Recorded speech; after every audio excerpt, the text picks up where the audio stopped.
Thank you, Chairperson, for giving us the students a chance to talk on this very special occasion. I'm feeling profoundly honored to represent the students to talk.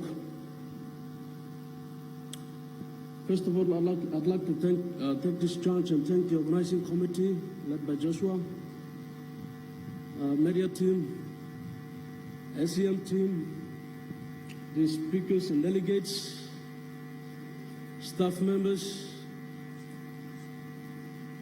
I guess there are some students too. Thank you for your commitment to this occasion.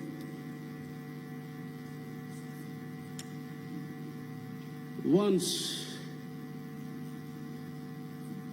when Somare was in Canberra Parliament, pushing aggressively for the self-determination and self-governance, he was reported to have been asked by the Australian, "You don't have the required number of human capital to develop your country, to push your country after you have gained the independence. You have no engineers to develop your own country, no to build your own bridges, to build your own roads. You have no economics. You have no accountants. You have no lawyers. You have no doctors." He was made mockery out of what he lacked then. But as I stand here, as one of the students, one of the sons, or one of the engineers that Sir Michael Thomas Somare foreshowed in Canberra Parliament, saying, "See all these beautiful ladies there. They will be an engineers enough to build my own country. They will give birth to lawyers enough. They will give birth to accountants and economists enough to build a social structure of my country, to build a public machinery of my country, to shift the focal point of my country. These ladies will bear what I am needing today. No one will stop me from attaining the independence that I'm aggressively fighting for." That's what he was reported to have said in Canberra Parliament. As I stand here representing the 3,000 plus students of Unitech, the engineers, the food technologists, the economists, accountants, I feel profoundly honored and blessed to celebrate the life, to celebrate the vision of such a spellbinding leader like Sir Michael Thomas Somare, who foresaw that I would be standing here like this to celebrate and to mourn his death.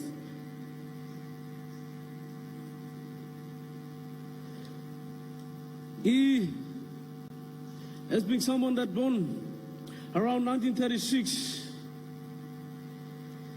and lived through the time of Pacific War, Second World War, and into his professional life, school life. He may have experienced brutal forces of racial subjugation. He may have experienced brutal forces of racial discrimination. He may have been undermined as someone less of a human being. He may have been undermined as someone inferior in the human race. He was being mistreated. Colonial powers may have played double standard on him. But out of this teacher, just a simple teacher, there was a vision in the much deeper part of him, in the much deeper part of himself, that compelled him to stand those challenges, to aggressively go against those challenges. And being someone that comes through these challenges, I believe that freedom comes democracy comes with prices. But I don't know how we mastered the techniques and prerequisites needed to design, to architect this country, but he somehow designed this country. He understood that the social cohesion needed. He understood the social unity needed as a prerequisite to unite such an intricately divided and diverse country like Papua New Guinea. I don't know how he understood that. He must have understood the social conscious.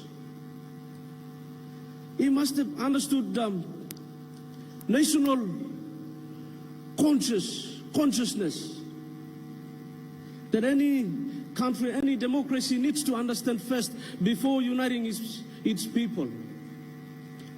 He may have, I don't know how to say this, I don't know how to express this, but all I can say is, I guess he must have been an heaven-sent angel on a mission to liberate the deliverance of this country. Now as I stand here, after 46 or 7 years, looking ahead into the future, I see that he successfully attained the political independence that we would have needed, that others are fighting for, like our Melanesian brothers on the other side. Freedom comes with prices, but he got it on a golden plate. But as I stand here and looking ahead into the future, I see that there are other tasks so gigantic ahead of us to take head on. We have the obligation to free this country from economic challenges. We need to fight for the economic independence. And that is our challenge. That is my challenge. That is the challenge for this generation. I wish if I say these words in front of the students.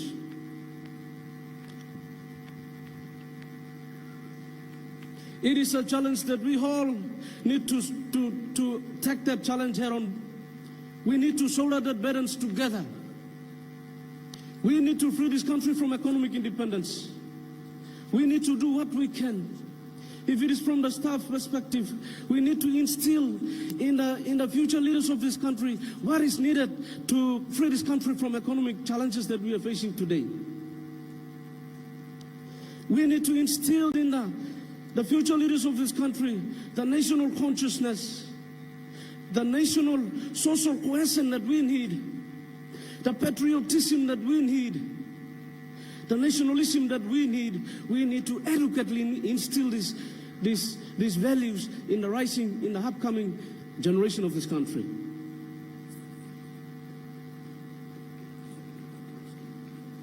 It is a challenge to us, and if I could wish for a time to thank Sir Michael Thomas Somare for what he has done, I believe now is that time. I believe if I could wish for a chance to tell all the stakeholders of this country, this generation and the generations to come, that we need to do what we can to provide a very future that Sir Michael Thomas Somare envisioned in its 2050 vision, in his 2030 vision. I believe now is the time to tell all of us that that challenge still lies ahead.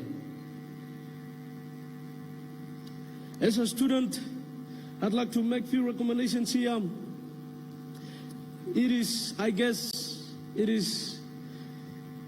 It must be a compulsory thing for institutions and countries around the world to follow their founding fathers in a more honorable ways. And for us Unitech, I believe it is better time to suggest to the SEM team and administration that we create or we make a monument for Sir Michael Thomas Somare and place it at a gate there.